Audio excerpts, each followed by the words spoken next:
welcome back to another episode of our 3 p.m. podcast. This is our second episode. We have an extra co-host today, so let's go ahead and we'll just go round table real quick. We are your host. I'm Jake. I am Shane. I'm Kenny. I'm here as a co-host with these guys. Grew up with them in high school a little bit. Been gaming my whole life since the original Nintendo. I hold an older brother who had it, so it's just always been around. Here to share my experience with some friends. What are you currently playing? So currently right now, I'm pretty active in the Madden leagues. I co-run some few leagues with a dude. Playing the new WWE game right now. I just bought that, kind of just a random wacky buy, and it's pretty fun, entertaining, keeping me busy. Little bit of I remember playing those Warzone, back in the but day. They were pretty big back in the day. That I remember. God, I can't. It was like It was like back when it was WWF. I think. yeah, it W, was like maybe it was the WWE. Raw Maybe vs. they changed it. SmackDown games Oh and yeah. Yeah. stuff like that. Those were That was good. big when we were kids. And I forgot about those games definitely, until you mentioned it to me. I feel like what they need to bring back is, and I've heard about it a couple of times, and they just haven't done it yet. But they need to bring the Blitz series back. Well, I guess there was just one game. But they need to yes, bring NFL Blitz back. You a know, hundred I percent. remember them trying to. They had like They've a. talked about it. Yep. Well, they came out with a game, and I just remember it not taking off very well. I'd have to Yeah, double check that. But they came out with it, and I don't remember it exactly, but it was significantly different than the original Blitz games, and I think that's what right. shied people away from it. I mean, those original Blitz games were nasty, man. You broke bones, and yeah, it was dirty. It was dirty football. Same with Yeah. they had the Yeah. basketball versions and stuff. Those were fun. Oh No, they yeah, do yeah, though. It was very entertaining games for sure. yeah. Hell yeah. Well, good. I'm glad to have you with us. I know. I know. Just for anybody who doesn't know, I know you kind of mentioned it. We all, grew up together, and I think part of doing this podcast is because none of us live around each other. It's good to catch up, whether it's just for us or throw a little Definitely. entertainment in there or not. I mean, it's great. We've talked. Shane's in overseas. I don't know if are you good with releasing where you're at? I mean, yeah, I'm in Germany.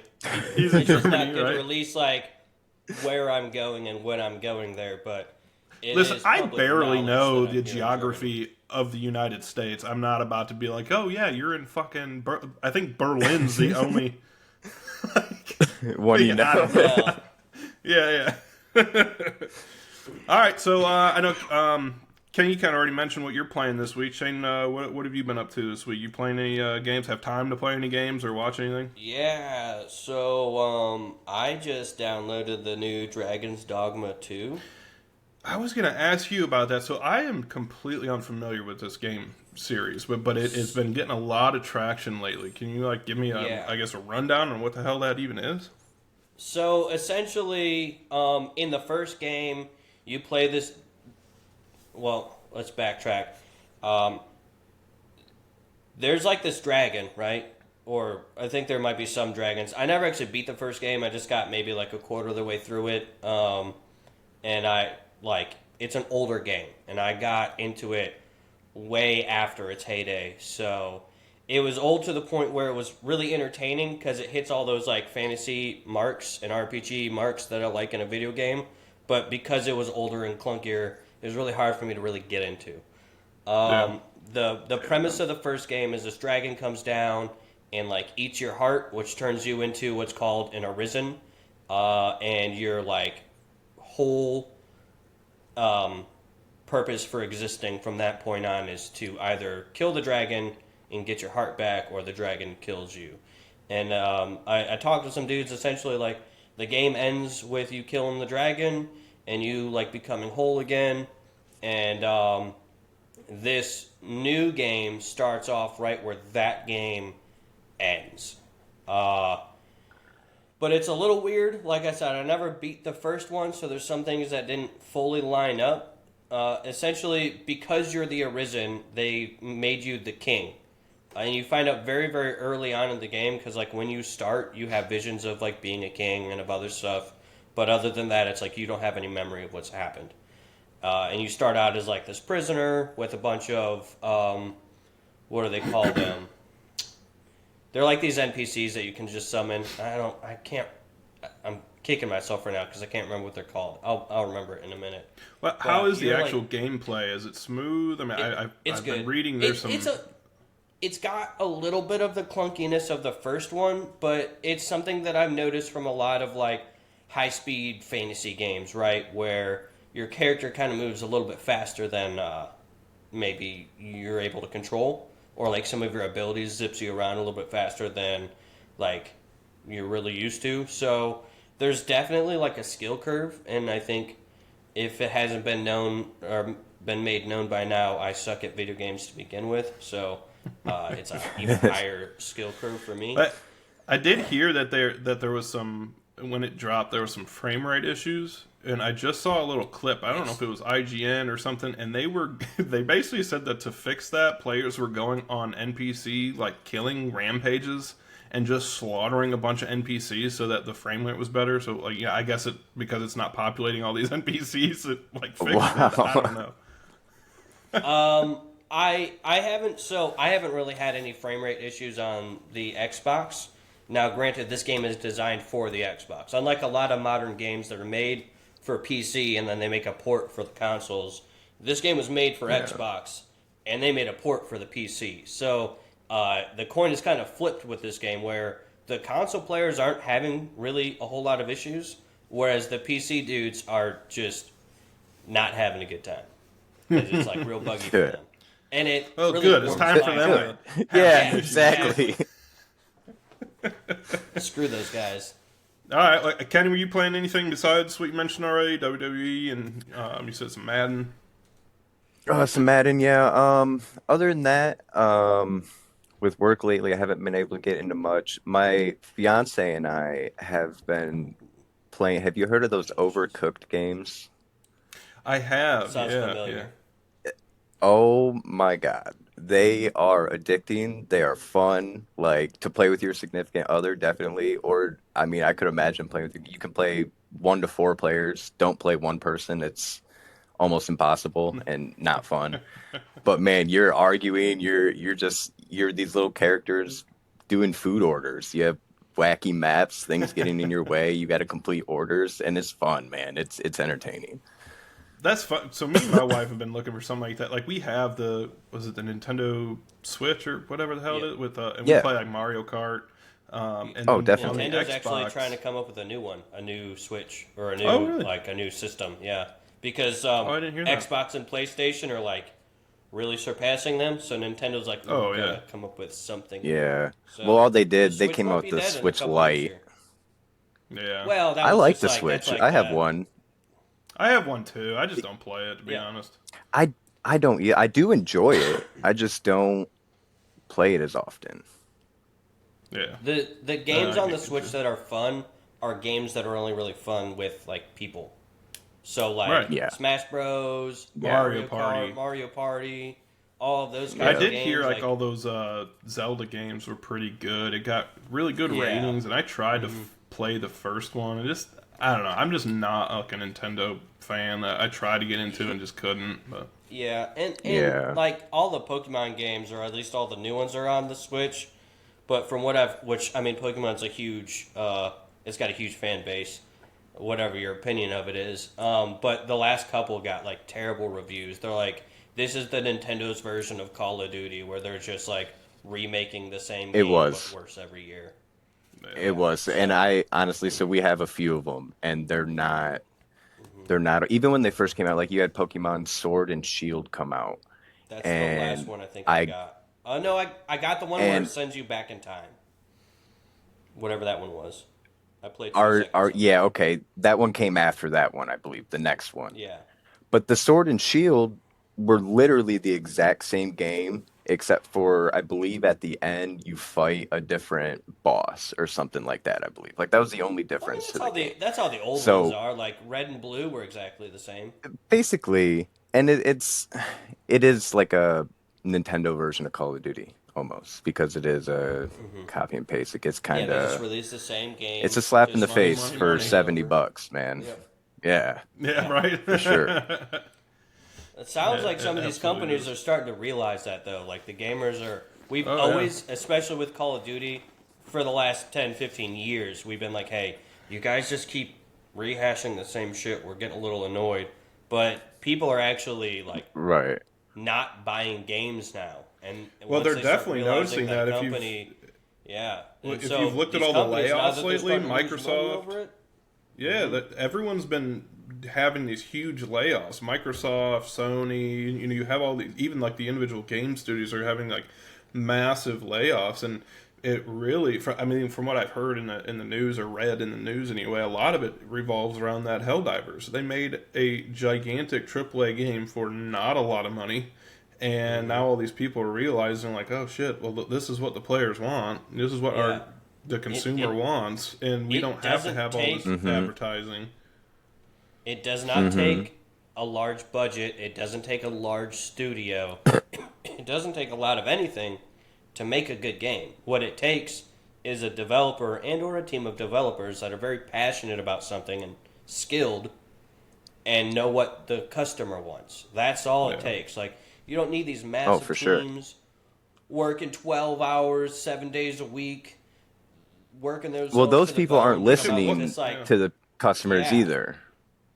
yeah. Right. You know, Well, they're listening to their the smaller shareholders. companies are. Yeah. Exactly. Yeah, like look at freaking Pal World. That was made out of someone's freaking garage, and it was Yep. I don't want to say it, but like a copy of Pokemon. And it was great. I played it for like a month with my little brother.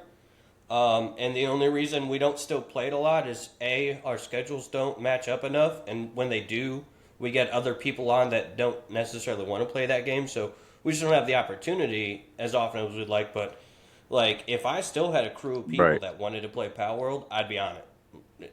It's not a game Yeah, I you can never got really to play enjoy by that, but that yourself, looked but good. with people, it's It's so pretty fun. sweet. Again, it's not really up my alley per se. I never really got into the Pokemon games, but jumping in there with a group of friends on anything is usually pretty fun. And like, Definitely. I mean, it's Pokemon with guns and a little Yeah, bit of like right. an arc, like a builder world, whatever. I mean, where can you go wrong? I mean, it's pretty Yeah, fun. I it's- played For it for sure. a little bit with these guys. All right, well, I'll get into what I've been playing this week from when I've had time. I know me and Shane and one of his buddies and his bro, we've been getting into this Deep Rock Galactic. Kenny, have you heard Rock and about Stone. I have not. No. this? It is It's a so lot of good. fun. It's a very like, is it on Simple. Game Pass? Yeah, it was on Game Pass. We It didn't have to was. pay. If it isn't anymore, it was. I got it for Yeah, like so- $5 or $10 or something. Yeah, like anybody who that. has Game Pass, you gotta check it out. It's another one of those games that's like, I don't know that I would play it by myself, but when you have a group of friends, it's just fun. Literally, all it is you're like there's 4 people in a party. If you want, whatever, you can play 2, 3, whatever. But you're dwarfs. You are basically like space dwarfs, and you Yeah. are shot into these planets. It's Helldivers with dwarfs. Is essentially what it is. Like, Nice. you're shot into these planets. Nice. You're burrowed like all the way down in this planet, and you mine for minerals. And there's It a bunch also of like came out space before bugs. Helldivers. I just want to add. It did. It did. So, It was before Yeah, Helldivers. Helldivers. But definitely got it. it's really essentially Helldivers with dwarfs. I mean, it's the easiest That's way awesome. to explain it. Yeah. it's No, pretty that sounds fun. good. Yeah, it's It's good. fun. I know I said this off air, but I downloaded that Assassin's Creed Unity. Now, when it first came out, it's kind of one of those games that nobody played. It got terrible reviews because it crashed. It was so buggy and whatever. I But just they've heard done a the lot of story work of to it it. wasn't that good. I heard it kind of like story. Honestly, it's pretty- the weakest of them. Well, from what I've seen so far, it's pretty good. It's like during the French Revolution, and it's a multiplayer Assassin's Creed game, which is like if you download it, you could go on there with your buddies and be assassins, which I think is a great premise. I think the fault of it was just so glitchy and had so many problems on launch. A typical Ubisoft, they release it before it's probably Yeah. ready, or they rush it, and Yep. but it's been pretty good. And I've been watching a new show on Netflix called The Gentleman. Have you seen this? I have If you not. got, it's a Guy Ritchie series. So there was a movie a couple years ago called The Gentleman, and it was with Charlie Hunnam was in it, the guy from Sons of Anarchy. God, I can't remember all the people in it, but it is a Guy Ritchie film, and it was kind of like a weird, like based in the UK, I think, and it's like kind of like Matthew McConaughey was one of the main people in it. It was basically like this drug Okay. empire. Like think like modern day Peaky Blinders almost. That sort of vein. Oh, okay. Nice. And so now he came out with a series that's called The Gentleman. Has nothing really to do with the movies, the movie that I can see anyway. But it's really good. If you guys want another show or whatever, you should check it out. It's definitely a good one. I'm just, if you're gonna watch it, all I'm gonna say, I'm not gonna give any spoilers, but like I want to say it's like the second episode. There is I'm just gonna say it's a man in a chicken suit with a shotgun smoking a cigar. So that's all you need Nice. to know. I love it. If you go in and watch it, you know exactly what I'm talking about. It's pretty hilarious. Nice. But I might have to. yeah, it's pretty great. Speaking of shows, I just got done watching a Hulu show, Death and Other Details. It's a Hulu original, I haven't heard of that. and it's a murder mystery movie without the corny. Like, it is a very detailed, I think I saw a trailer for twisted, that. it is very good. I couldn't tell you who's in it. It's a Hulu original, so it's no one fabulous, but it is a great movie. It is, or a great series. 8, 9 episodes maybe. Oh, I no don't want to kidding. give away too much just What's it because called it again? is. Death It and keeps what? you every episode. Death and Other Details. I'm gonna write that down. It's it's worth the watch. It's like I said, it's a murder mystery and without the corny in it. It keeps you hooked. Oh, that's cool. Shane, you watching anything? You just kind of dab life and gaming. Let's see. I okay. I did though watch the new Avatar live action series that's made I by watched the that same too, writers yeah. of the anime or cartoon. And What did you think about it? Did you like it? Because I know you watched the cartoon probably a lot more than I did. I remember watching it as a kid, but I wasn't really like super deep into it. I thought it was great. I loved it. I've seen Last Avatar and I watched all of Korra, which is still good, but Korra's not nearly as good as Last Avatar. I think as far as a cartoon I'm gonna call Avatar an anime. I know technically it's not because it's not produced in Japan, but it is done in the same style as an anime. And anyone that wants to get all butthurt about it, like hate me if you want, but from Direct here on all out, your I refer comments to it as to an Shane. anime. But as far as an animated show being transferred into a live action, it's one of the better ones. I don't know if the show was necessarily necessary, but it was entertaining. It showed a different side of like what the anime showed. It showed things from like a different perspective a little bit, like a little bit of a different angle, and they cut down on some of what made the cartoon really good. Like Aang is not quite as goofy, although he still is. Like Sokka is not as much of a misogynist, although everyone wants to say that the live action made him totally not a misogynist, and that is not true. There are definitely parts that you could see where he's like, you know, where he looks at women differently because they're women, and maybe in a not so great a light. But it shows his character growth coming from that. I think a lot of people expect live action shows to be like as like crazy in your face as animated shows are, and it doesn't translate well. If you had some dude looking at women like, Right. you can't fight, and you're silly and you're stupid, like that is just going to look dumb in live action. He's going to look like an idiot because everyone knows, like, that doesn't make any sense.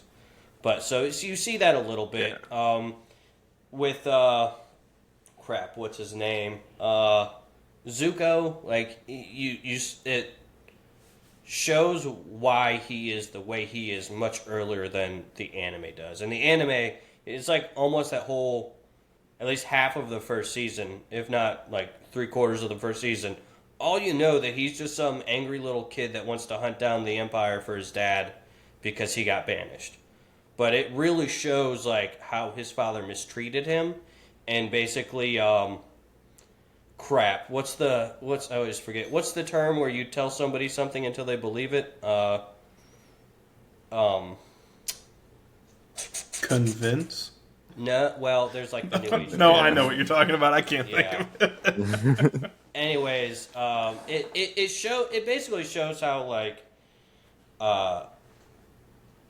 Zuko was like groomed to be the way he was, and it explains like his mother's disappearance a little bit better. So it explains the characters better. There's a little bit of like flow to it, or like the progressional flow that kind of didn't necessarily make a lot of sense. But either way, overall, I enjoyed it. Could it have been better? Sure. Did we need it? Probably not. But it was enjoyable for what it was. I'm pretty sure it got greenlit for another season 2 and 3 it did. already. Yep. That'll be I'll interesting. watch I it. enjoyed it just because I wasn't. It's not like I wasn't a fan. It just wasn't a show I really watched or was exposed to. I mean, I think the first time I ever watched Avatar, I was like babysitting my cousins, I think, and they were watching it, and I watched it there. But I mean, that was it. I mean, I didn't. I wasn't really into it, but I mean, I liked it. I thought it was a good premise. Yeah, I thought it was a good idea. I think it was well done. Did you watch it, Ken? Yeah, Avatar's never. No, I've never. I watched the first movie that came out. Probably didn't give it the best chance, and I've gross. never just really seen them before. It's gross. You mean the one where they like whitewashed everything and just the costuming was garbage and it was Yeah, super yeah. cringy? It was almost as I never bad had as the the live I action honestly- DBZ, but I don't think you can. I get don't that remember bad. the cartoon at all. Yeah. I It definitely highly- wasn't if in you got my alley. Netflix, I highly suggest giving at least the last Avatar a watch through. As far as animated shows go, it is phenomenally well done, and there's some real mature like themes that go through it, and the character growth for like each main character is astounding. Like the writing for it was amazing, the voice acting's good. Like It's on Netflix if you like too, right? animated They shows, put the it's animated a really show good on there. animated show. What's that? They put the animated show on Netflix, right? Yeah, both The Last Airbender and The Legend of Korra, which is like the kind of sequel, is on there. All right, well, let's get into something else real quick before we get to our main topic of the day. Just a couple news items. I know I've said this in the first episode. We're not, I'm not trying to be like a news organization, but if we see something in the news, or if I see something in the news that catches our eye, that's something like we are interested in, I do want to touch on it, just to bring some light on it, and it may be something like we're excited for, or something we want to talk about. So that's all we're doing. The Acolyte is going to be the first one I want to talk about. So I know Shane's a big Star Wars fan, so I'm like, are you into Star Wars at all? I mean, I know you liked it a lot when we were younger. Yeah, no, I don't know much about any If of the I new remember Star right, Wars stuff. maybe I didn't. Maybe I'm wrong. Yeah, Maybe I no, totally made I- that up. I thought you liked Star Wars. No, I don't shoot me down, but I've never seen a single Star Wars. And Wow. Oh, I've shit. Jake, you it's just always been a Yeah, apparently. no, I honestly don't know why either. I've just never given it the shot. It's always been one of those ones I looked at like, nah, I'm not doing it. You know what I mean? And So next time we record, we're going to give you a dunce cap, and you're going to sit in the corner. All right? And you're see, and I knew that would be coming because I knew you'd forget. That's funny. I know. Anyway, so the Acolyte And trailer I get it just from dropped. everyone. No, I'm sure you do. Yeah, I mean that's like It's like somebody. saying I you mean, don't watch Game of Thrones. Like exactly. Like that's what. you think you're cool. But because you don't haven't watch watched Game of Thrones either. I can see his face. No, I love Game of Thrones. No, I Oh, okay, definitely good. watch Game of Thrones. Jeez. Man, Yes. I about threw up right here. You almost got No, kicked out of the no, podcast, love that. dude. All right. Anyway, the Acolyte trailer just dropped. It did release details on when the first 2 episodes are going to drop. It's going to be a 2-episode premiere on June 4th. Shane, did you get a chance to see the trailer? Yes. So and you know more about this than I do. So tell me what you think about the trailer, because I watched it and I'm a little confused. Really, what I got from it is there's a lot. This is like kind of the age of the Jedi, right? This Jedi are very prevalent. The dark side is not. And at the end of the trailer, you see what I assume is going to be a Sith. You see the stereotypical light or red lightsaber, and it seems like it's going to be a pretty powerful force, whoever this is going to be. So, why don't you give me a rundown what you think? Yeah, so it's gonna be weird, and if they don't do it right, they're gonna really piss off a lot of fans. And like, it looks good, or it looks like it's got the potential to be good. It's just, if they try to put like a full on Sith presence, it's gonna aggravate a lot of fans. Now, a Dark Jedi or somebody who, much like the duo in Ahsoka, if it's just people that like use the dark side but don't claim to be Sith, that could be something that'll fix the canon issues. But if they just be like, oh yeah, we got Sith running around that everybody knows and everyone's trying to stop, it's gonna upset fans. So we'll see. It looks like it might be good. I'm excited for it. I'm excited to give it a try and see what they come up with. Yeah, I hope it's going to be good. They seem like, we did the whole breakdown of Ahsoka, and I think our overall thoughts were that it was a good series with some serious writing issues. Yeah. Yep. I don't have anything against honestly, the actors. I think us doing our episode by episode breakdown ruined it for me, because like once I stopped and took the time to pick it apart, I'm like, oh man, there were a lot of issues. Like, don't get me wrong, I still enjoyed it. I still think it was a good series or a good season, and I'm super excited for season 2. But oh, me too. Maybe we should. Man, think did about... I find a lot of messed up stuff when you just pick. Well, it maybe apart we should think about doing that for Acolyte. June's going to be busy as we get through some of these, because there's a lot of June release dates. But maybe it's something we should think about doing, and then we'll have it, fresh in our minds as soon as it drops. We'll do a little review, recap, and see how we like this one, because I feel like Disney has, not that it's specifically Disney's fault, but they have, for lack of a better term, Disneyfied a lot of these Star Wars shows now, and it's a little disappointing, but at the same time, I'm glad they have the funding to do something. Yeah. So, I feel like it's better than getting nothing Star Wars. Yeah. You know what I mean? That's a good way to look at it. And I'll say it again. Yeah. It's all Kathleen Kennedy's fault. She's terrible. She's the worst thing that's happened to Star Wars. She should just be fired and maybe sent to prison. I don't know. Jesus.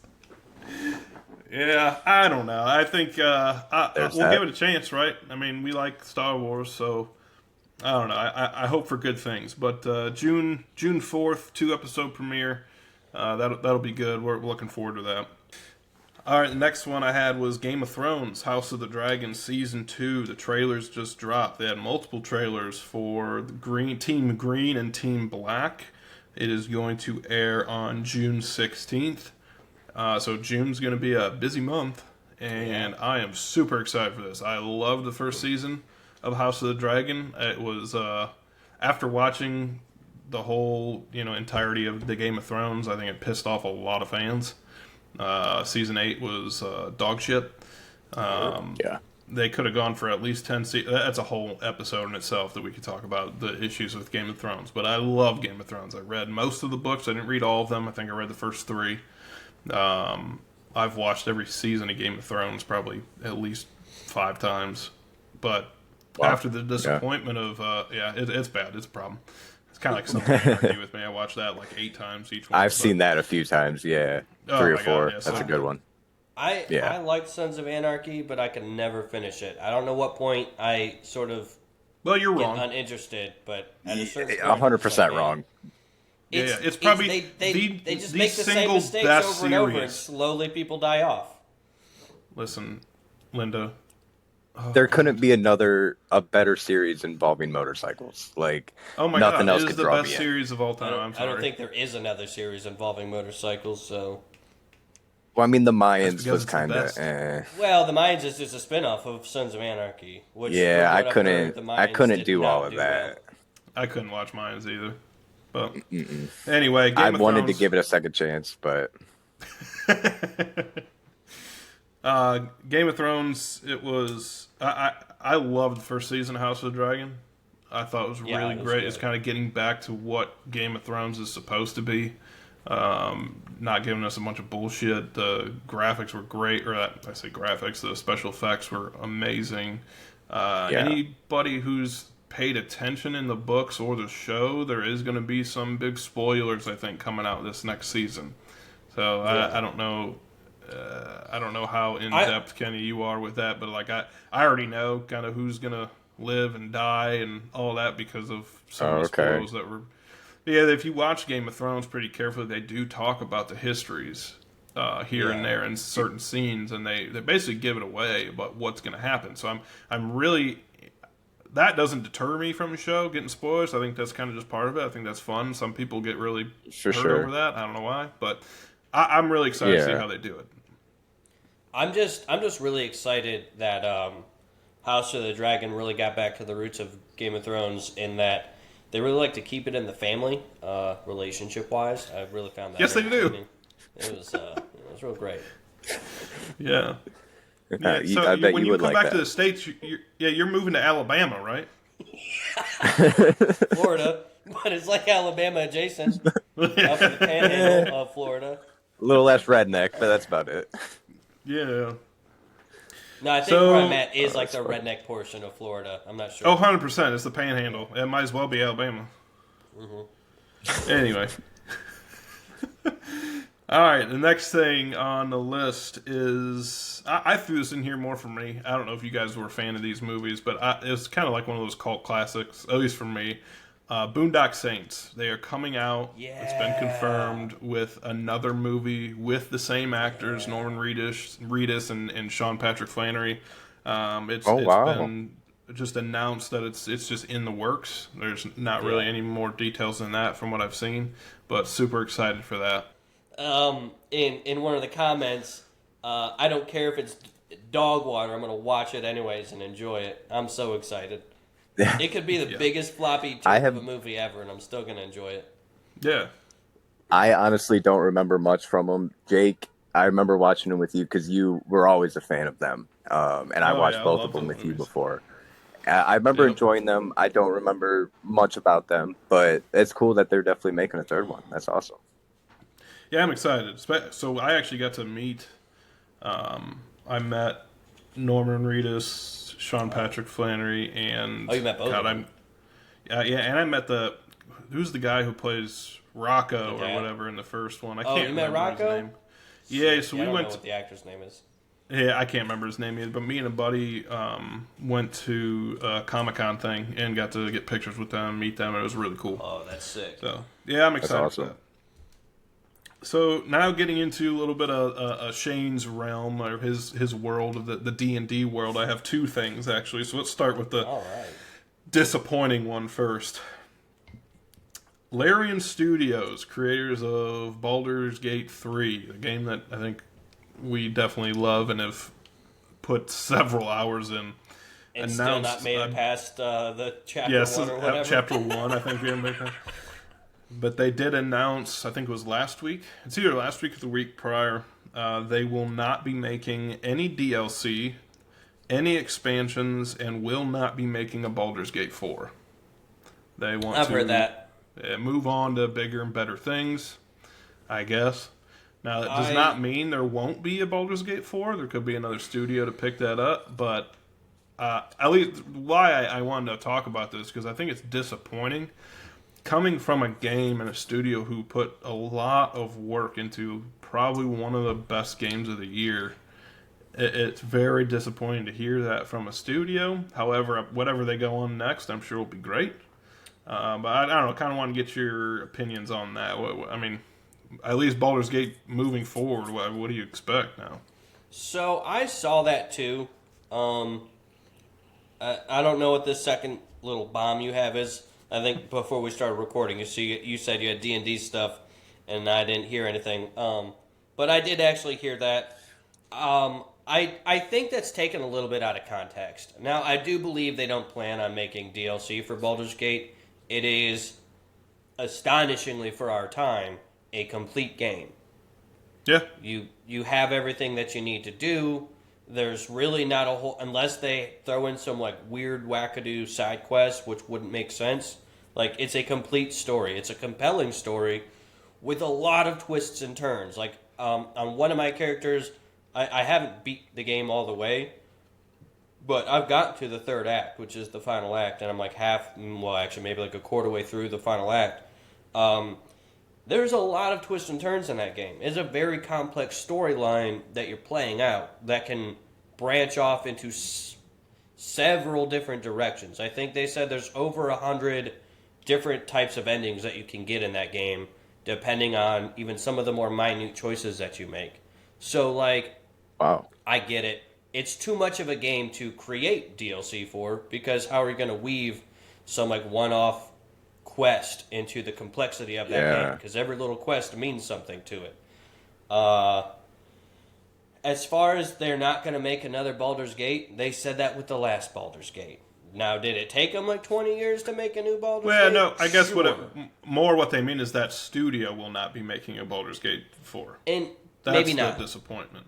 And I definitely think it will be a great many years before we even hear rumors of another Baldur's Gate. But with how well this one did, I can't imagine they're not going to make another one. Yeah, no, I would be absolutely shocked if nobody took a stab at it. I'm sure somebody will get it and be able to make it at some point. I think it's just disappointing that a studio who did such a phenomenal job with a game like this. I think it might even be that same studio. Like I said, I think it's that possible. was taken out of context. I mean, it's a direct quote from like their CEO. So, well, direct quotes can be taken out of context. I didn't watch that. Did you watch the whole interview? Did you watch the whole interview? Because I did. I don't know. We'll see. You know, sometimes I just want to slap you. I don't know if it's... Do it. Skidoo through this little camera and slap the crap out of it. Skidoo. Yeah, like Blue's Clues. Yeah, I'm a Blue's Clues my ass through the screen and slap that mustache off your face. All right, next D&D video game news. That there has been announced a new D&D video game called Dungeons and Dragons Survival RPG Life Sim, set in the Forbidden Realms. So Forbidden Realms or Forgotten Realms? How I read it was Forbidden Realms. However, I don't know. It could have been Forgotten Realms. When I read it, it said Forbidden Realms is what it said. Now, whether it's a typo, you get this from? IGN, I believe. So anyway. I've never heard of Forbidden Realms. The campaign of D&D takes place on the Sword Coast of the Forgotten Realms. You know, let's just look it up right now, so I'm not being made a liar. I mean, they could have said that, but either they're dumb or they just fat fingered it. So anyway, I assume by your reaction you've not heard of that. I haven't.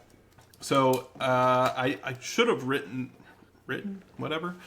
down the actual studio that's making it, but it's by a Disney studio. So some Disney game, yeah. So that's why I wanted to bring it up to see, I guess, your reaction. Odd. There it is.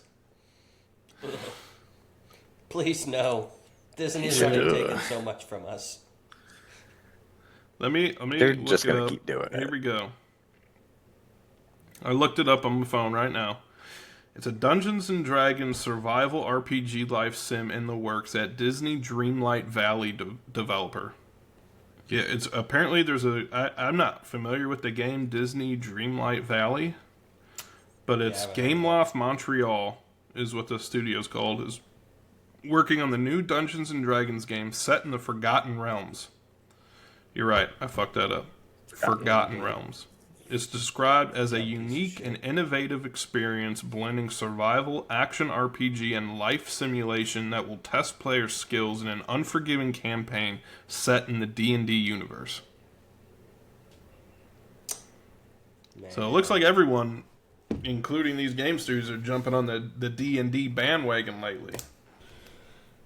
I'm not super stoked that Disney is getting his grubby little fingers into my D&D goodness.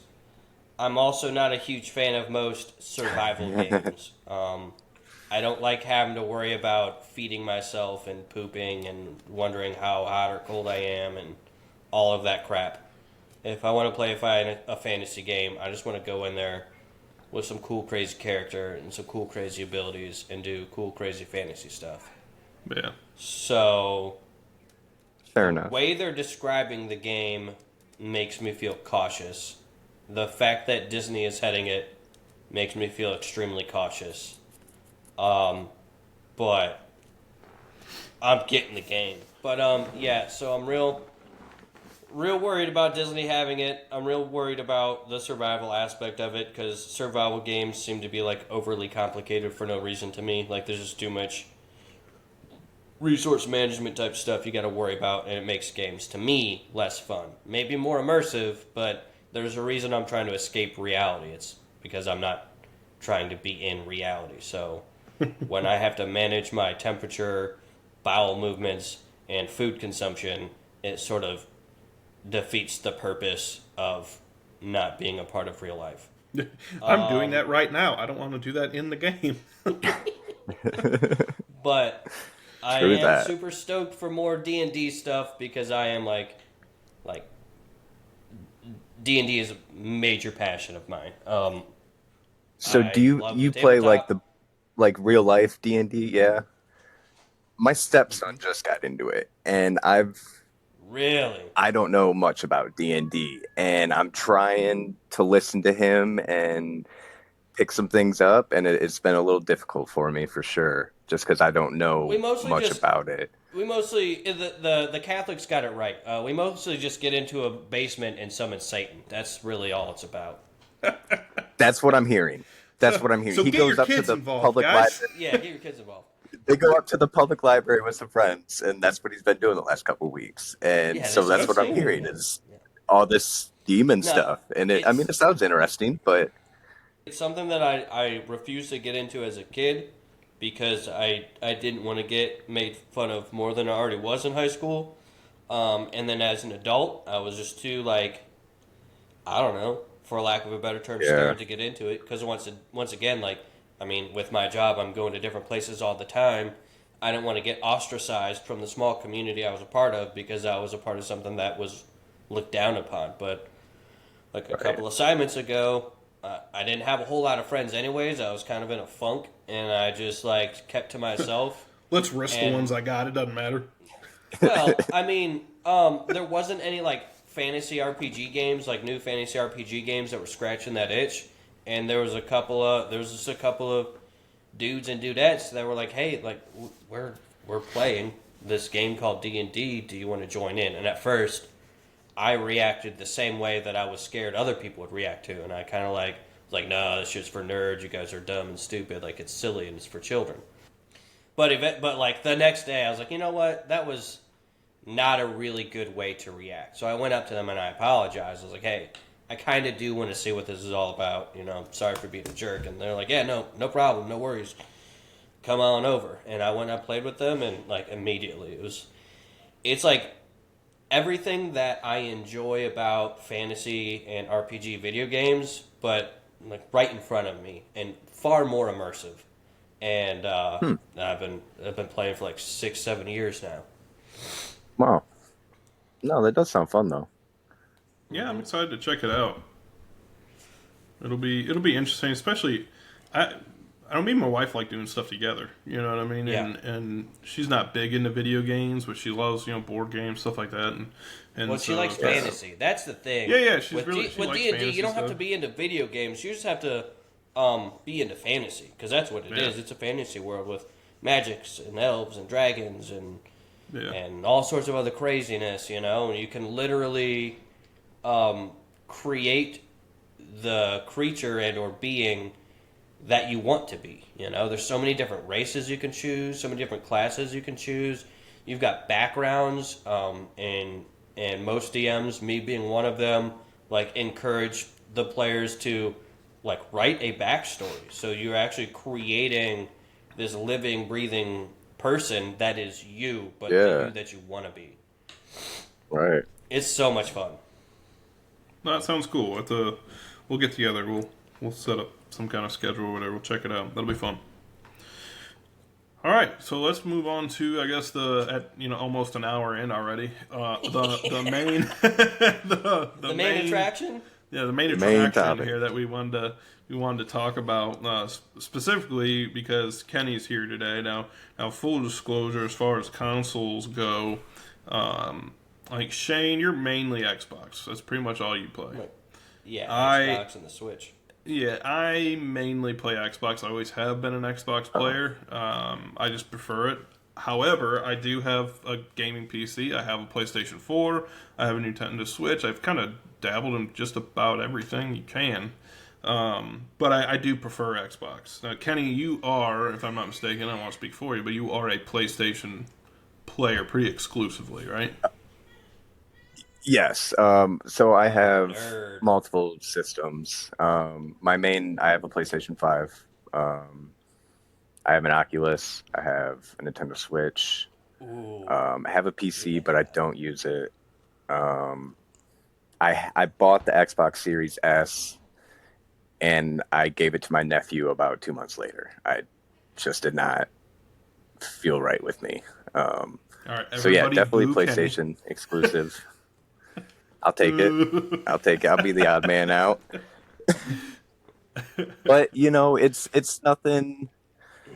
I mean, obviously, when we were growing up, we both had our Xbox 360s. I was definitely an Xbox guy for a while, and I think that was just. I mean, back then there was nothing better than the 360. Man, it's hard to beat the 360. That was a good phenomenal, series, a good yeah, good era of gaming. Period. Oh, 100%. And after that, I think it was actually though the 360 though is what turned me to PlayStation because of the problems, the red rings and the overheating. The red ring of death. I went through so many. So I said I'm getting a PS3, and since then that's just what it's been. Yeah, no, I agree with that. I really do think the 360 was kind of like the prime gaming era. I mean, that was so many great games. It was like maybe it's just nostalgia, I mean, because that's what we really grew up with, was the first Xbox specifically, and then the 360 was like the new, better thing, with Battlefield and Call of Duty and the Splinter Cells, and I mean, everything that you loved about gaming, Gears of War, Halo. Oh, Gears. It was great. It amazing. did. Yeah, Halo, huge one. But it did have its issues. I think I went through 4 of them. And I never paid for them because they had that red ring of death or whatever, but I remember they'd send you a box, you had to ship it to like Texas or some shit. Send it right back to Yeah, they'd send it back and they give to you a new one or a remade one. Yeah, that was a wild refurbished, time. And at the time, that's all we did was eat, breathe, video games, so going without your 360 for a week was like just hell on earth. Yeah, it was. It really was. So I know specifically. Well, and we couldn't get your dad off of it. Your dad had the other 360s, so we couldn't get him off to play. Yeah, no kidding. So I think specifically last episode we talked about controllers is really what I want to talk to you about, because I obviously I'm a huge Xbox fan. Now PlayStation, I do enjoy PlayStation. I don't play it, but I have a PlayStation 4 that I think PlayStation has the best game series to date. I think The Last of Us is my favorite video game It's the series. best exclusives, which hurts They have my the soul to admit yeah. It hurts a lot. They've done a lot of work on exclusives, especially single player games that Xbox doesn't really focus on, or at least their studios don't focus on. I think they've done a really good job with that. They have the Spider-Man games out that I've heard are really good. But like I said, I bought a PlayStation to specifically play The Last of Us, and that's the only game I've ever played. I think I played like an hour of Uncharted, but that was about it. But I played Uncharted is through good too, but is it? It's both different. a Naughty It's Dog, different. right? Yeah. Yes, I believe so. Yeah, they're both Naughty Dog games. The story's really good. It's just the controls are different than most games, so it's harder to kind of get used to and get into and stay getting into. You know what I mean? Just kind of you get confused too much of instead of crouching, clicking down on the B or whatever, you got to hit a completely different button than normal. It's just different. Well, and that's my biggest problem with PlayStation. The reason I didn't get a PlayStation 5 and I didn't really get into it is not because of the games, because the games are, pretty good. I mean, for the most part, they don't. I think they are missing some key things. Like now this is going to be a terrible example, but it's the first one that pops in my head. Is a game like Starfield. Now, Starfield is terrible for what it was. However, the game is a AAA game that is pretty, I would say, advanced in what it was trying to do, and it came to Game Pass. PlayStation does not have a Game Pass, and I think that's the biggest upside to getting an Xbox. Do they have something similar? They do now. They do. It's a different tier. You can have like gold, silver, platinum, or silver, platinum, gold, something like that. And they're kind of slacking on it, though, to be honest. It's okay. You get a couple more free monthly games, or there's a selection of games you can just play, stream or download. And then if you get the Elite or whatever, it's like you can get some classics, and then you could download and stream them. But the streaming is, if you just stream them, they need to work on that a little bit for sure. Like I think the prices is a little, they're cloud gaming. It's not that great. I had a problem with game saving as well. Like I'd play, I think it was Days Gone I was playing, and I got pretty far into it, and then ended up loading in one day, and just all my stuff was gone. So that was their cloud mess up, and then so I never tried to play the game again because I got through it so far. I didn't want to restart all that. To be fair, Xbox hasn't perfected cloud gaming either. I mean, it's good, especially if you don't want to buy a game, you're not sure about a game. Or for me, it took me a long time to get the Series X, and so a lot of the new games to play it on the One, you had to play it on a cloud server, but because it wouldn't let you download it on the One. But the Xbox's problem, or I guess Microsoft's problem, was that it's just too many people are on the cloud servers, and sometimes you'd log into a cloud game, and in less than a minute you're in the main menu ready to set your game up, ready to go play, and then other times it takes 30 minutes. And there was a couple of games that I was trying to play with Jake and my little brother, or some other people, and it's they're already in it, they're in the main menu, they're ready to load up, they're ready to go, and I'm sitting there waiting because they all have the new system, and I'm okay, well, gotta wait for these these servers to clear up so I can get in. The only other comment I was going to make is that one of the main reasons I don't even own a PlayStation is because I just the controller I can't. Well, besides the obvious, right? But the control I cannot get behind the controller. I think they did a lot of good things. Just from my personal experience with The Last of Us, with the DualShock, they had a lot of I don't know. The DualShock is pretty cool. The way they use that pad, you can use it as the flashlight. You have to your flashlight kind of loses battery or whatever, and you have to shake your controller to get the flashlight back on. And I think they do a lot of cool things. However, it doesn't feel right in my hand. I can't. I mean, I'm sure once you are used to it, it's fine. But because it's wrong. It's an affront to mankind.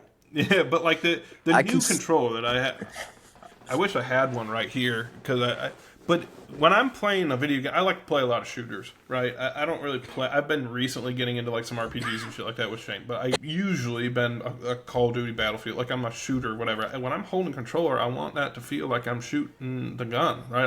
I want a trigger, and that's what the Xbox has. I mean, that's why. I don't know. That's why it just feels comfortable to me. I'm not saying that my opinion is the right one. I'm just saying that's what feels comfortable to me. Do you guys remember? I'm sorry, Kenny. Do you guys remember the original Xbox controller? That big, fat, big ass, chunky, bulky. Yes. I hated that. I prefer that over the PlayStation controller. Ooh. See, ooh, that's rough. And I got tiny hands. I had a hard time reaching the buttons on that thing. That is a low blow because that Xbox controller is like one step above the Nintendo 64 controller. So like, it's not that low. Don't you dog the N64 controller? That thing was awesome. I love the N64. That controller sucked, bro. Sucked. That was so. You didn't have to hold it this way or this way. Oh no, man, that thing. You needed like three hands. Like it didn't make sense. For real. I will say. So, like you said, if the trigger with the PS4 controller, I can see why you feel that. Have you used a PlayStation 5 controller? No, I have not. No. They did a little better with the triggers on that. I feel what you mean with the PS4 controller. With the PS5, it's a different shape. They made it a little. I like the way the 5 feels in my hand. It all does around, look like a better controller. I'll give you that. Yeah, it is. It's smooth in your hands. It feels nice. The trigger feels a lot better. Definitely with shooter games, they give it the pressure effect on it. Like you can feel your finger pressing it down, almost like it is a trigger. You want to feel like it's certain games have a different effect with it. Like if you press it down, it might be more stiff than just going down right away. Just depending on game. All around, the 360 has the best controller to me. I think that would fit anybody's hand just beautifully, and you could play any game. It really did fit pretty good. Fine. Yeah, it was the best. I do like the PlayStation 5 controller a lot. Definitely the colors they made for it too. Those are getting nice. You know, tired of the white controllers and just the plain black and simple colors. They've added some. I bought a purple one, and they got some light blue ones and gold and silver. I think that PlayStation has focused a lot more on their accessories, like their controllers and things like that, than Xbox does. Because really, I mean, I think the biggest update to the Xbox Series controllers that they've done is they came out with that. I don't know what the hell they called it. It was like an Elite controller or something, and it really the only thing that changed was like the D-pad. It looked like I don't even know. It was like a hexagon looking thing, and instead of like just the left, right, up, down. I've got the Elite controller. It is really nice. You can swap out the joysticks. Yeah. The D-pad can be the hex thing, which is kind of cool because it helps give you more smooth motion if you're playing a game that's heavily dependent on the D-pad. But it also has like a standard. It's got like 3 little fittings for the D-pad, where it's like the standard like cross, the little hex pad, and then I forget what the third one is, but it's like almost like a mix between the two. It's got better grips on the handles, and then it's got the bumpers on the underside. Now, for a while, I was trying to use the underside bumpers, but they're just right where your fingers are, and so when you get into an intense part of a game, and you're sitting there trying to like use everything else, you end up tapping the under bumpers without meaning to. For sure. Whatever you have mapped onto that, you end up doing without trying to. So I took the under bumpers off, and there's a switch on each side underneath it to like turn off the under bumpers, and I just have the under bumpers turned off. But everything else, like the grips on the Joy Cons are a lot better. The triggers are a lot. They're like smooth. They're like a little bit stiff, which gives you. And they have I don't remember what it's called, but it tracks like how far down you press that trigger. It's like So pressure it's like sensitive. pressure sensitive, yeah. And so it's like yeah. it's a little bit more stiff than your standard controller, but it helps with the smoothness of it. The Elite controller is really good, and the Elite controller for those that are still on like the normal Xbox One, it works on the Xbox One or the Series S and X. So, like I got my Elite controller for the regular Xbox One, and I was able to just like reconnect it to the Series X, no problem. Because it's an expensive controller, so I was worried. Like I get this new system, and now is this awesome controller not going to work for it? But it works fine. It's awesome. It's a great controller.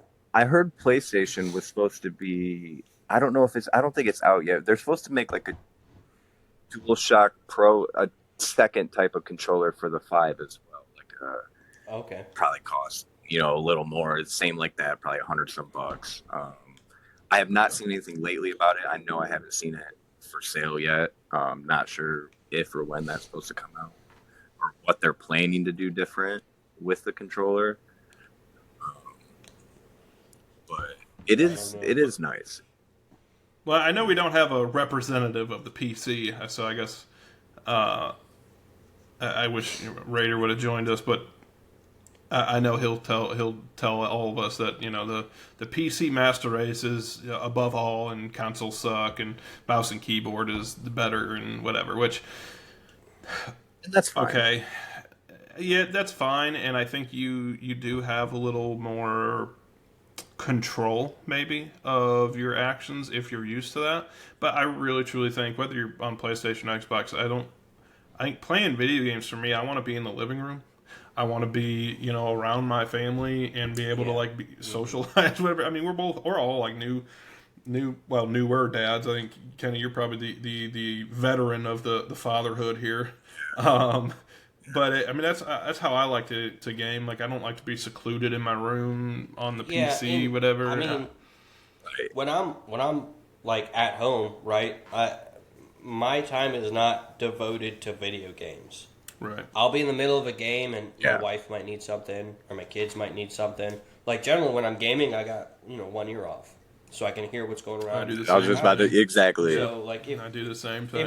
If they need me, that was actually really weird, hearing my voice echo in this small room with that 1 ear out. But I do it because if my wife does talk to me or try to talk to me, I want to make sure I listen, because then I get like the side eye, like, motherfucker, I've been talking to you for the past 5 minutes, you hear things. So I keep one off, just in case I don't get I don't want to get in trouble. But that's a whole other thing you want to avoid. Right. And it's more social, right? Like I already want to get into the fact that I think PCs are great. But to get a PC that works, you're spending $1,400. I bought my Xbox Series X, like the good one, for €400, which is around 500 American dollars. Yeah. Maybe not quite that much. So, like, I would love to get a PC. There's a lot of PC exclusives, or there's a lot of PlayStation exclusives that you can play on PC. I would love to have a PC, but for somebody who is gaming on a budget and still wants the newest and greatest game, I can't afford to drop $1,300 or $1,400 on a upper middle tier gaming system just so I can play whatever's the latest PC game, No, definitely. And I think like I'm kind of in the same boat. I don't have the room in my house. Instead, I had my gaming PC set up for a little bit. It took up too much room. I got kids running around all over. I'm right now in a smallish house, so it's just not possible to have it. But it would be fun. Like I see people playing online, playing the old school Guitar Hero games where they downloaded, the Guitar emulator and like Just old school, like the old NCAA football games, which were classics, and probably like we were saying earlier, like the Blitz games. People are getting those on there. Like that stuff would be cool. But to play a game that I could just play on my PlayStation as well, there's not, like you said, what's the point of spending 13 Yeah. plus $100 for the same game? You know? I will say, um, and I mean this works for you, Kenny, because you're a PlayStation guy. I really, really, really, really, really, really wish I could play Helldivers. It has made me consider getting a PC, but obviously, financially, I'm always going to have to say no.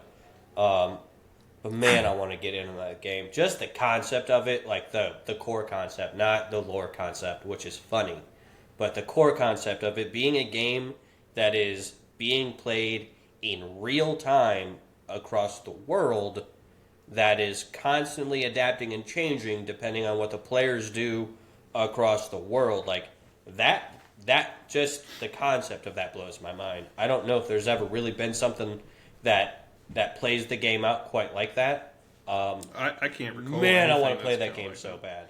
So I can kind of speak to that. I do have a gaming PC, and I play every now and then. I'll jump into a game called Squad, which is pretty fun. I play Hell Let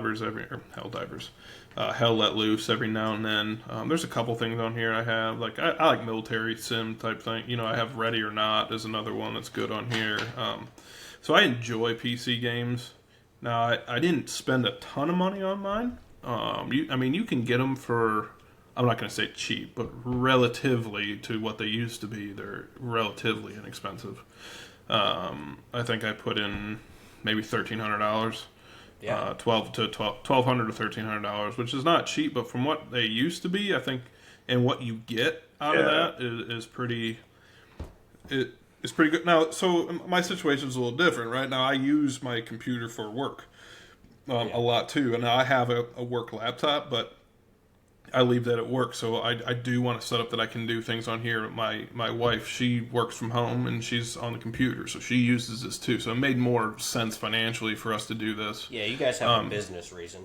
Yeah, so there is that aspect to it. Now I will say, just devil's advocate for console and between console and PC, that and every PC owner throws this out there, and it's kind of a given. But as time goes on, you can change out parts. That's what you always hear, right? Which is true, and I think that's a huge benefit that the PC lasts a lot longer than, you know. Just look at your Xbox One and PlayStation 4 generation. Now, if you had a PC before that, you're probably still playing on the same PC, you know, now that you were before the Xbox One was even out. Now, when you look at the cost of that, it is, in my opinion, more cost effective to have a gaming PC. It's just that upfront cost is a lot to bite off. Honestly, I think it balances out over time, especially for someone like me. Yeah. I think it used to balance out. So what I was going to get to was that now with Microsoft, Game Pass is now available on the PC. So you have already added benefit that you have with your Xbox. You have Game Pass. You have this gigantic game library. Now you have Game Pass. Microsoft has put that on the PC, so you have all these games that you can now play on the PC for essentially free, or whatever you're paying, $14 a month or whatever it is. On top of everything that's on Steam, like you said, you have PlayStation games that you can go back and play, and that are exclusives that are now available on the PC. I mean, I think it's moving to the point where, I'm not going to say consoles are irrelevant, because I don't think consoles are going to go away. However, I think Microsoft specifically is taking advantage of the space on the PC, them already being, a software developer anyway, with Microsoft and software, hardware, both, whatever they are. Yeah. I think they're making a very smart move in investing a lot of time and money into the PC world, universe, whatever you want to call it, that PlayStation just doesn't have the opportunity to do. So I want to say that, True. And I'm talking strictly like the gaming thing itself, whether it's a PC or a console, like that box that you buy, that plastic box that can play video games, that in and of itself, I still think it's cheaper to go console because, and this is from me. So when I joined the military and I got to my first duty base, and I've been in for like 11, 12 years now, the first thing that I bought was the Xbox One. Like, that was a long time ago. Like I said, that was like 10, 11 years ago. I bought the Xbox One. Up until, last year? My wife got me the Series X for Christmas last year. So the Xbox One, when I bought it, went for like $200, $300. And that lasted me roughly 10 years for $200 to $300. And then, for an additional $400, I got the newest gaming console that Microsoft has come out with. So if we span that whole time, that is less than $1,000 for two consoles for over 10 years of entertainment, and like that's that. Now, I don't know how much PC parts, because you can buy them part by part, and then get your grand total. I don't know how much a PC cost to get like a gaming PC back in the day, because I wasn't even looking into it.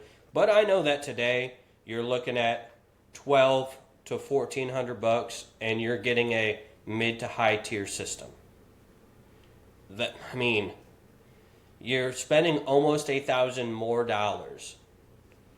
just to get something that gets by, that eventually you can swap parts out for it. But like, motherboards themselves go for as much as a console goes. Like, I don't know. I mean, I guess I don't know as much. Like, I know, like, our buddy Raider would have a lot more to say on this, whatever. But it just devil's advocate here. Like, I built this PC in 2000. I want to say 2019, 18 or 19, and I've never swapped out a part. And I don't know much about PC. I'm not some huge PC gamer, but I just do the regular updates. I have that GeForce, like the graphics bullshit that I update every now and then when it has an update. That's the only thing I really do is like software updates. I don't update parts. And it still runs everything you can throw at it.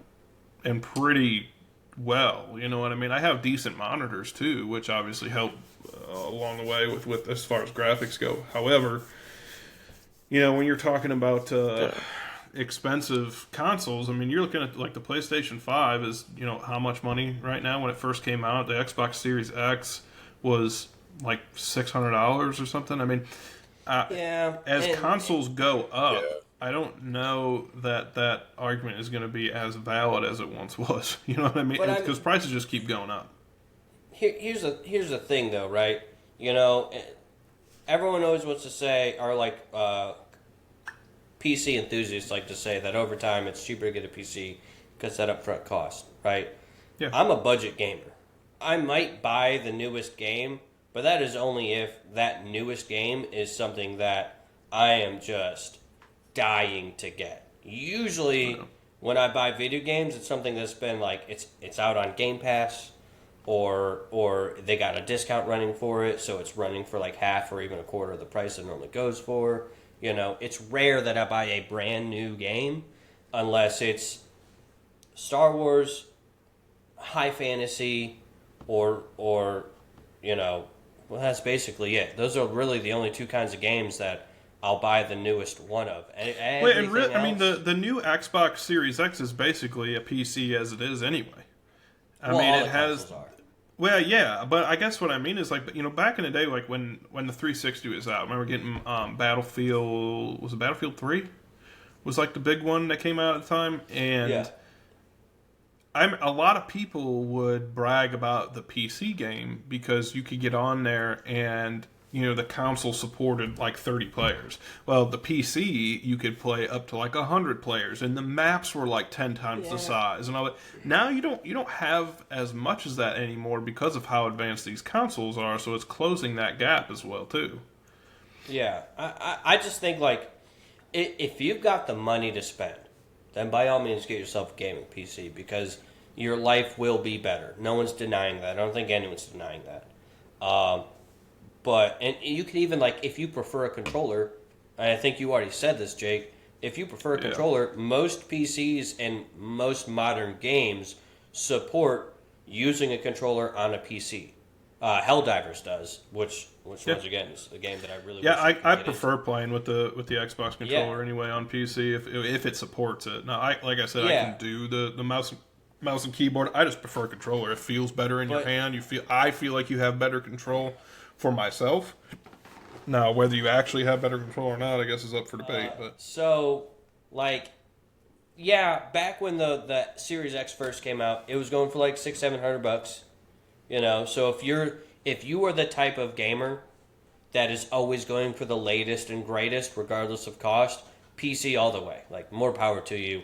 Have fun dumping all that. But if you're like me and you wait for prices to drop and you're not always getting the latest and greatest, I am 100% saving money not buying a PC. There's also the part where I know there's a plethora of YouTube videos out there, but I don't know how to build a PC. So if you buy all the you don't even have to actually build one anymore. You can buy it and people build it for you. Like, basically, there's like companies do that. That's always been an option, but you're adding an extra couple $100 onto that initial cost to have someone build it for you. Yeah. Whereas, like, I know, like, I've got a buddy who is like really into computer gaming. Good friend of mine. I was stationed with him here for a while. He's out somewhere else now. He's got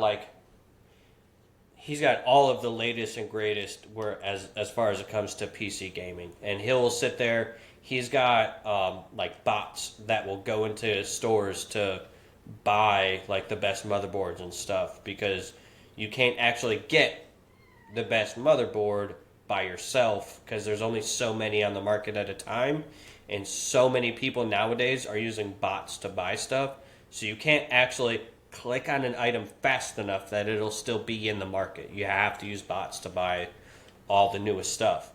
And he's probably spent $2-3 grand on his PC setup, which is good for him. He is married. His wife is also a gamer. They have no kids. They never want to have kids because they like to be able to afford, their toys. They also have like bikes, like sports bikes and shit. But that's his life. His life is like gaming and streaming and that sort of stuff. I play video games as like a passive hobby, and I've got more important things to spend money on. So, anytime someone's like, oh, when you talk about the future, like long time scale, the PC is cheaper. To me, it's really not. Because I've never spent more than $400 on a PC, ever. And at least nowadays, your microchips or whatever the heck they're called, and motherboards and stuff, those each are going for $300-400 a pop. And they're good for 5-6 years until the newest, latest, and greatest is too much for it to handle. So you got to swap it out again for another $200-400 bucks, if not more, because everything is getting more expensive as we go down the line. I don't see how the price actually balances at all, or even favors PC gaming, and that's my stance. I think it just depends on the person, right? I mean, I'm not diminishing people who play on PC or saying they're wrong or whatever. I just think it, like I said, it depends on the person, and I also think it depends on the kind of games you play. Yeah, if I'm playing a shooter like Call of Duty, I'm not playing that on PC. I just think that it's meant for the console, in my opinion. Yeah, right? I will say, I think overall, if we're going to be truly partial to it, the PC is superior. There's the way that PCs work, what you can do with them, the customization aspect of it, in every facet of what you would consider while you're gaming, the PC is top tier. But when you start bringing money into it, which a family man like myself always has to, there's no debate. There's no you're spending more on that PC, whether it's at the initial startup or the every 3, 4, 5 years that you have to swap something out. I think over time, like still, Kenny, you've actually been quiet for a while. What is No, your that's true. opinion? I agree with you in the sense, being on a budget. Um, I do think PC overall probably, yeah. I mean, it's better if you can have all that and afford it and do it all, and that's how you can game. Yeah, I mean, certain games I wouldn't, like you said, I wouldn't play Call of Duty or anything like that on it. Even though you can hook your controllers up, you don't have to use, your keyboard mouse. The keyboard mouse I can't do. Nothing in me can do that at all. Yeah, Just I does don't not have the register. coordination for it. I've tried keyboard My stuff. I my can't left do it. hand is like I know stupid. it's all WSD. I can't. Yeah. Right. But it's still I think. the finger motions just don't work. Go ahead. Sorry. You're good. Yeah, it takes a lot to get used to. I will say, like, I'm not the biggest PC gamer by any means, but it took me quite a while. I started playing the game called Squad, like I said before, and I played Counter-Strike back in the day too when we were younger. I had a buddy who his older siblings had some gaming PCs, so we would go there and play, and that was really fun. And it's like anything. It just takes some getting used to. But I think the biggest thing for me is just comfort. Like I said before, like I don't. I mean, I got a fucked up back as it is. Like, I don't want to sit here in this chair and game for an hour and Straight whatever. up, It's just like, uncomfortable. I want to be in the leaned up at the screen. Oh my god, yeah, I can't do it. I'm hurting now as we're recording this. Like, I'm ready to go sit down in my chair. You know what I mean? Get a controller in my hand. That's comfort for me. Whether or not the PC's the end all be all, I'm still sticking with the Xbox or like PlayStation or whatever it is. I think that's just the way to go. Right. But while we're on that, moving on into the future, as far as consoles go, between I think for all three of us, maybe Nintendo's out of the question here, but so at least PlayStation, Xbox. Moving forward, how these companies are moving into the future and how the way games are changing into the future. Who do you think has the better? I don't want you talk about console wars. So who's winning all the time? I don't really think it has anything to do with winning because, like you said, I've played both. But who has a better position moving forward in the gaming space? Do you think? So I think right now, the PlayStation money wise, I think the PlayStation is winning, just because their exclusives do better than the Xbox exclusives. And I did read an article earlier today, like the Xbox is making a lot of their exclusives, Sea of Thieves being one of them, which is a huge one, is they're making ports for PlayStation. That's the rumor, right? I think moving forward, and this is going to jump onto the Oculus train, I think VR is going to start taking the game over.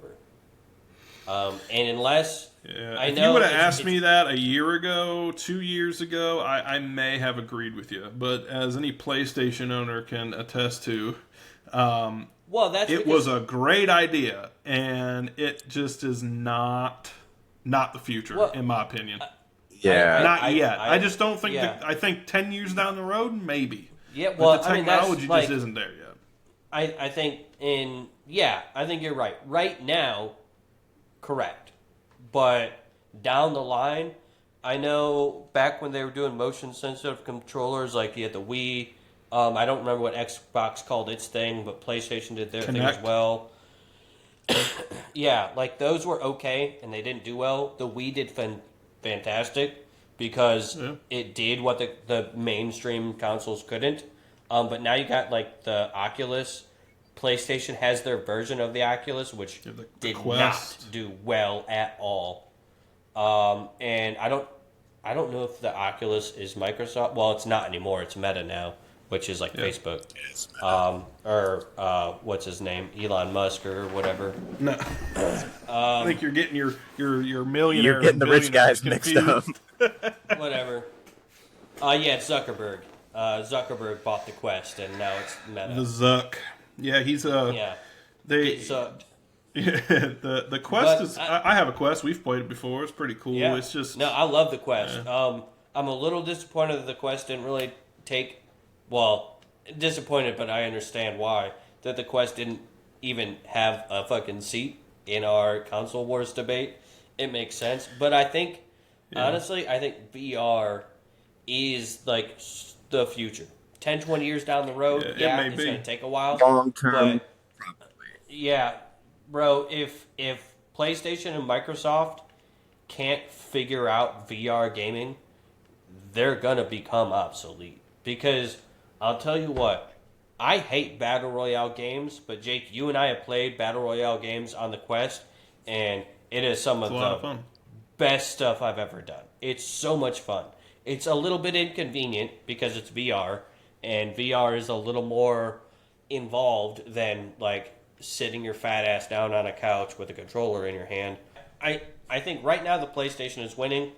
I think Microsoft is not doing a good job at making exclusives, and I think are making a wrong move in making some of their exclusives no longer exclusives. I've come very close to buying a new PlayStation because of its exclusives, you know? Even its old exclusives that are now backwards compatible, like some of the Ratchet and Clank games and some of the other stuff that we talked about before. I was also a big fan of Crash Bandicoot and all that stuff. Like, a lot of those are being God of updated. War. So I do have I think God of War. I would agree with you. Maybe a few months ago. However, I think I have a little bit of different opinion on that now, as far as how Microsoft is handling what their exclusives are going to do. But before I get into that, Ken, maybe I'd like to hear from a PlayStation owner first before I maybe put my foot in my mouth. But why don't you go ahead? So yeah, I Because mean, I want to hear Kenny speak, but I would love to see you put your foot in your mouth. So I mean, yeah, I mean, biased or not, I think PlayStation is a little ahead of the game. Xbox, if like you said earlier with Xbox, kind of meshing with PC, I think that's a big move on them, and that can, in a couple of years, that could, who knows where that could go, and that could spring them way above PlayStation and the VR. The VR definitely needs work.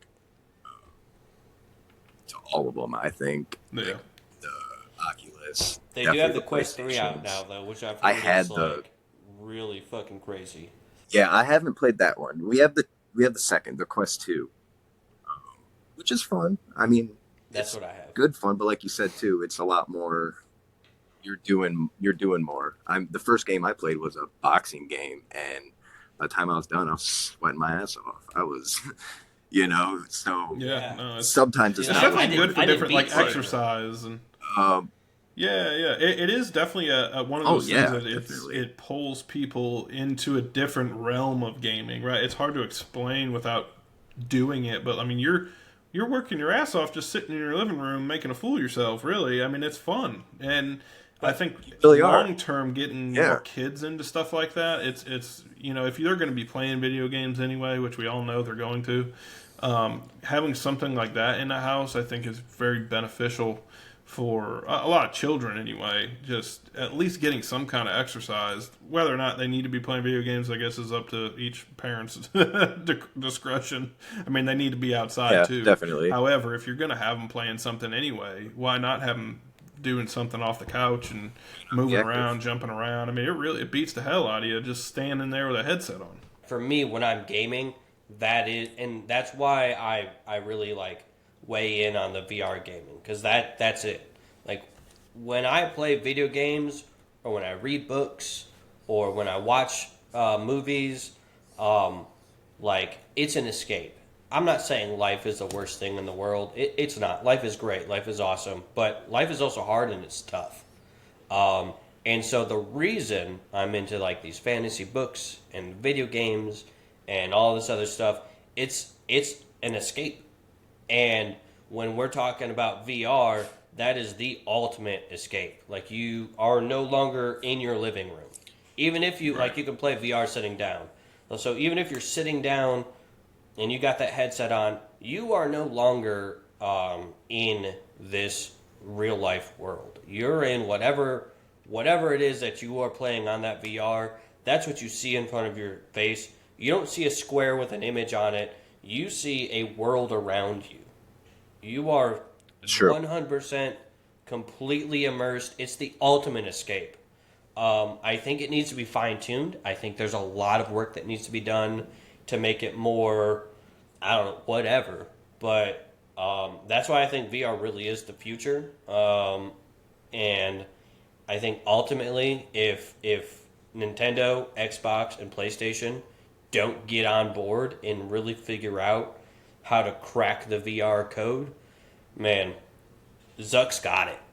He's got us by the short and curlies, you know what I'm saying? Like, it's going to take 10, 20 years, like I said, like you said, Jake, it's not where it needs to be yet, but it will get there. And the rest of these consoles need to figure that out. Yeah, I mean, I'd have to agree. I think that there is something, however, to be said about not wanting our actual reality to turn into, like, Ready Player One. Well, yeah, and I don't, like, that's some weird dystopian movie future, right? Like, something like that I highly doubt is ever going to happen.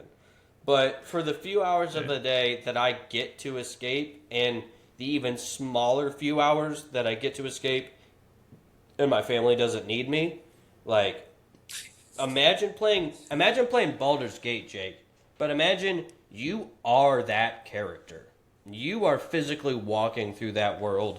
You're the one physically swinging that sword or casting those spells, or flirting with that NPC in the party that is. See, I already see. Whatever. I'm getting in trouble if we're doing that shit. That's it. Anyway, as far as the consoles go, I think you're right. I think both of you are right as far as the PlayStation having the upper hand going into 2024, right? However, and I think they had the upper hand for a while now. Xbox One, Xbox One honestly kind of sucked. Going into the future, though, Microsoft has done a lot of work buying up all these studios, and in the model that I see them kind of going into the future is it's less about the hardware as it is about the gaming. What do you want to call that? Like their universe that they're creating. Yeah. It's more about to me it seems like they're starting to care less about the Xbox One, Xbox 2, 3, 4, 5, whatever it's going to be, and it's more about the gaming studios that they're purchasing and dumping money into and making and helping them make great games. It's about the Game Pass and improving upon that, bringing more to PC. I am, as an Xbox fan, I'm more excited about where Xbox is heading. Now, whether that takes another year or 5 years or 10 years, whatever that's going to be, we'll see what they do with it. I mean, they could really screw the pooch on it, However, I think that they're heading, as of right now, in a much better position than PlayStation is. They also seem more willing to kind of reach across that aisle, to PlayStation to make games more accessible across all platforms, and PlayStation does not seem as receptive to that. They want to keep it all in-house, which from their standpoint probably makes sense, right? They want to keep exclusives on the PlayStation, so they keep people on the PlayStation, or they give people a reason to buy the PlayStation. However, I think that is going to come back and bite them in the ass eventually, because Xbox is kind of ahead of its time on making everything accessible to everyone, because they've bought so many studios, whether you like that or not. They have Blizzard, they have the Activision, and they have all these little indie studios that they've purchased are making some fantastic games, and they get the funding from Microsoft to focus on making games and not worrying about pushing something out that isn't complete. I think they are in a much better position moving forward. But I guess we'll see what happens. And so, Yeah. like I said, I think like right here, right now, PlayStation's got the edge in the console wars. But I read something earlier today. The CEO or whatever of like the PlayStation Network has said that the PS5 is nearing the end of its life cycle, which blows my mind because it just came out a couple years ago.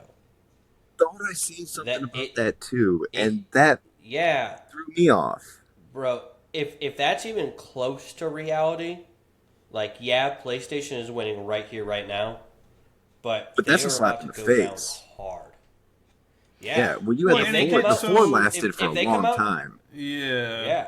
The If 4 lasted for a PlayStation while, comes but out in the next 3 or 4 years with a new system, the X is still not technically the X is still an Xbox One. Is an Xbox One Series X or Series S. The new Xbox Yeah. is technically just a revamped version of the One. It's not a brand new console. The X and or S is going to be around for a while, and there's no like from the developers. There's no hint of them creating another console. or at it'll be least interesting companies moving making- forward to see what these big companies are going to do with making hardware. I mean, maybe that's the reason Microsoft is putting so much effort into, cloud gaming and things like that, because the Yeah. hardware, whether they have the capability of making it or not, I guess we just don't know. Well, I appreciate everything, guys. Let's wrap it up. I know it's been a long one. We'll see how we break it up, or maybe I just have a lot of editing on my hands. We'll see how that goes. But Kenny, thanks for joining us. You're always welcome back. Shane, it's Yeah, it always was fun good being here. seeing you, arguing with you. But it was good. It was a good one. I'm glad we're doing this. Our plans for future are still the same as we've talked about before. We're going to keep on doing this probably bi-weekly is what we're going to try and do. Maybe we'll sprinkle some bonus episodes in there here and there when we're feeling froggy, I guess. Maybe with these new Star Wars and Game of Thrones coming out, maybe we'll have a separate kind of review podcast that we may want to do. We'll talk about that and update as we go. But I appreciate you guys hanging out. For 3PN, I'm Jake. I'm Shane. I'm Kenny. Alrighty, guys, have a good one.